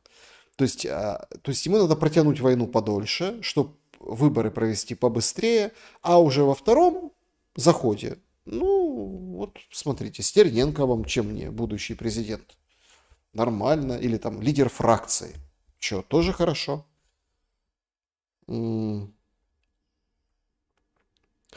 С Арти Грином будет видео, он норм тему толкает про трибунал для Z. Надо написать ему, не писал просто после этих всех событий. Действительно такой дурдом сейчас происходит с этими всеми санкциями. То есть, смотрите, эта вся история имеет обратную сторону, такую чисто личную, бытовую, ну вот такую жизненную, да, она имеет. И когда там все хорохорятся, это все там, все. Нет, это действительно сложно. И нужно там какие-то моменты вот, определяться и решать, чисто абсолютно такие практические. Но еще эмоциональный груз, вот эти все какие-то танцы на костях, которые были прошедшие 2 недели. Просто вот Арти Грину не написал. Ну, напишем, если согласится, почему бы и нет. Значит...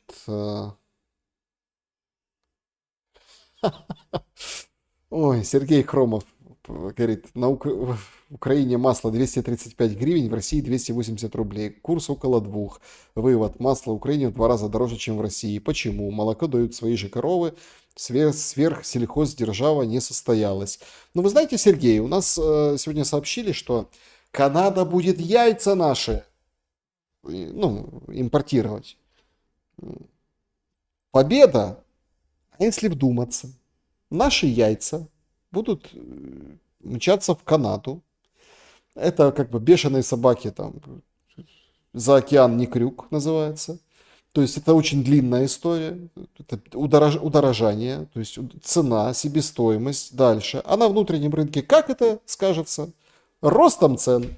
То есть яйца подорожают, спасибо канадцам. Но люди, которые держат курочек и птицефабрики, они заработают больше канадских долларов. Вот как-то так. Так что все для людей. Да, яйца Чингисхана, правильно. Так.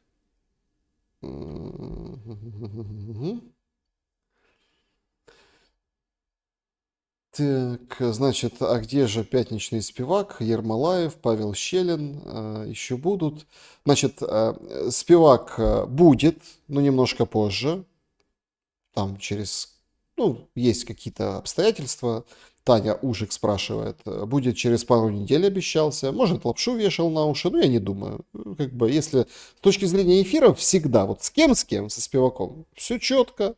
Там по времени, я не думаю, что это какая-то там такая история. Действительно нужна какая-то пауза Дмитрию, ну пускай. Ермолаев тоже на паузе. Щелин будет достаточно скоро, там через недельку будет. Майские праздники. Есть такие, ну, заботы у Павла Щелина. Тоже связывались, будет Павел Щелин обязательно. То есть, ну вот такие ответы по людям. Так.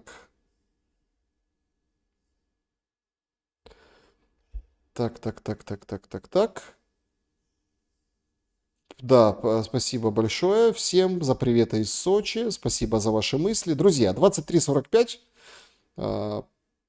Предлагаю закругляться, потому что сегодня был достаточно насыщенный информационный шум. Я очень вам благодарен за поддержку. Навалите сердечек, потапайте по реакциям. Это всегда бодрит, так сказать. Как это? Бодрит актив. Я думаю, что неплохой сегодня шум получился. И большая просьба, вот напишите, что думаете по поводу достаточно большого объема эпизодов, которые вот сегодня мы обсуждали. Что вас зацепило? там про бедность или про девочку и отца, которого в ТЦК поперли. Ну, про недра напишите, почему бы нет, да, про этих депутатов-лицемеров, которые там на самом деле никто ничего не знает, но всем рассказывают, как это поможет Путина победить. То есть, ну, вот такие моменты, да, что действительно зацепило. Интересно почитать ваши комментарии тоже по сути. Ну и, конечно, спасибо большое, что пишете, откуда вы. Это для нас, это игра в города в начале. Если кто смотрит в записи и пишет комментарии, это всегда тоже приветствуется. Я действительно, я очень любил, увлекался прям географией. У меня были большие там атласы с разными флагами. Мне нравилось изучать эти флаги в детстве. И вот я сейчас, как, знаете, как вроде как опять смотрю на все происходящее там глазами ребенка, то есть невиданная география, да, и это всегда очень приятно. Спасибо большое за то, что а что вот мне пишете, Саша, ответь за Одессу. Что я вам не скажу за всю Одессу, что вы имеете в виду? Саша, а кто в СЗЧ, где прячутся, не по лесам же и подвалам? Да кто где прячется, да? Кто-то уже убежал за границу. Что ответить по Одессе? Помянул сожженных обычно? Ну, конечно, помянул, да, действительно. Не понимаю, что скажи мнение. Ну, какое мнение непонятно по Одессе? Зверство, варварство, попустительство властей, выгодополучатели политики, ну, ужас, который изменил историю моей страны, который сделал этот путь войны, противостояния и кровопролития, ну, вот как оказалось сейчас, да, в 25-м году, неотвратимым. Светлая память тем людям, которые заживо сгорели, которые кричали, когда их били и избивали, что они тоже украинцы. Это вот лицо вот этого противостояния всего. И когда вот мы говорим там первопричины войны, ну не мы, Россия говорит там, да, и мы там, у нас не спровоцированная агрессия украинцев, но когда мы говорим о причинах войны, надо четкие дать ответы. Деревья спилили на Майдане? Конечно, спилили. Что там в Одессе? Ну, выставляют этот кордон полиции, чтобы бабушек охранять. Или, не знаю, кого охранять. От бабушек, может, кого-то охранять, которые приносят страждущие, да, горем убитые, потому что соседи, знакомые, это же одесситы все были. Несут туда цветы. Ну, а дальше что? Толку? Расследование, где что? То есть, смотрите, это страшные конфликты. Я даже могу где-то разделить, но с точки зрения государственной позиции, если вы там условно обе стороны, да, то, ну, идут же праздники большие. Кстати, Трамп объявил сегодня 8 мая этим Днем Победы США. Потужный тоже Трамп. США победила всех во Второй мировой войне, у них День Победы. Но вообще, конечно, прикольно, да, слушайте, у Путина 9-го, у Трампа тоже свой День Победы. И парад у Трампа будет в июне на день рождения. То есть потрясающе. Я не удивлюсь, если действительно кто-то приедет на парад к Путину из Америки. Ну, Витков может заехать, он давно не был у Путина. Ну, давно что-то, много времени прошло. Может заехать. Вообще Рубио там сватали, может и Рубио приедет. Может новый советник по нацбезопасности, там Миллер, по-моему, фамилия, тоже может приехать. Или как-то так. Ну, Трамп сам вряд ли поедет, немножко величины. Хотя, ну, может и приехать и Трамп, а чего нет? То есть какое-то представительство должно быть. И вот эта синхронизация дат, идеологическая вот этот разрыв. Так вот, была практика сшивания страны, что вот смотрите, идут эти УПА, ну, которые там, СС Галичина, вот эти все, и вот они идут, и ветераны Великой Отечественной идут. И их там пытались как-то роднить, мирить, вот это все. В принципе, с точки зрения там кота Леопольда, достаточно справедливая позиция. Вот у нас эти, вот у нас те, давайте сшивать, давайте все вместе, возьмемся за руки от Луганска до Ужгорода. То есть позиция нормальная. Но вот в этом случае я так разумом, рацио, я могу понять людей, которые говорят, ну смотрите, там же тоже там пару человек убили на вот этих столкновениях возле Дома профсоюзов на Куликового поля со стороны вот этих ультрас и вот этих, ну тоже там же тоже все, тоже были силовые группы, которые там дрались, вот это все, коктейли Молотова эти все появились, да, вообще там рассказывают, что они сами себя сожгли, то есть, ну там и такие версии тоже есть. И в принципе, давайте все возьмемся за руки и помиримся, те, которые там сжигали, те, которые сгорели, те, которые вместе. Но оно не мирится. Оно не мирится без расследования. Кто были эти люди, которые там лезли в драку со стороны якобы протестующих у Дома профсоюзов, с ментами, которые там это вась-вась были, там бегали там в касках замотанные, тоже прятали свое лицо. Поймите, сожженные в Доме профсоюза не прятали свое лицо, а кто-то же прятал это лицо. И там, кто были ультрасы вот эти, которые прятали свое лицо? Или там не прятали, а разливали коктейли Молотова зачем-то, девчонки вот эти сидели, да? То есть, кто это были? То есть, конкретно, кто стоит за этими, кто стоит за этими? Мне почему-то кажется, за этим, за одним и за вторым стоит один человек. Один. Который вот это все вот и пошел. Какой человек, догадайтесь, напишите в комментариях. Это не Путин. Это не потому, что кошка бросила котят, Путин виноват. То есть на тот момент, в 2014 году. И от этого еще больше и более противно. То есть помирить, просто взять там, ты мне дал в нос, я тебе выбил зуб, давай мириться. Так не получится. Надо разобраться. Потому что это серьезные вещи, изменившие ход истории Украины. Вот моя позиция. Вот моя позиция. Мириться тут нельзя мириться. Тут надо четко расследование, правдивое, может международное, может какие-то там... Пытались же что-то такое сделать. Не, все. Потому что расследование это не про такие резонансные вещи. Понимаете? Ну, как бы... Я не знаю, да. То есть, что вам ответить по этому поводу. Должен быть суд, право, закон и справедливость. Всем доброй ночи. Все-таки хорошо пошумели. Увидимся.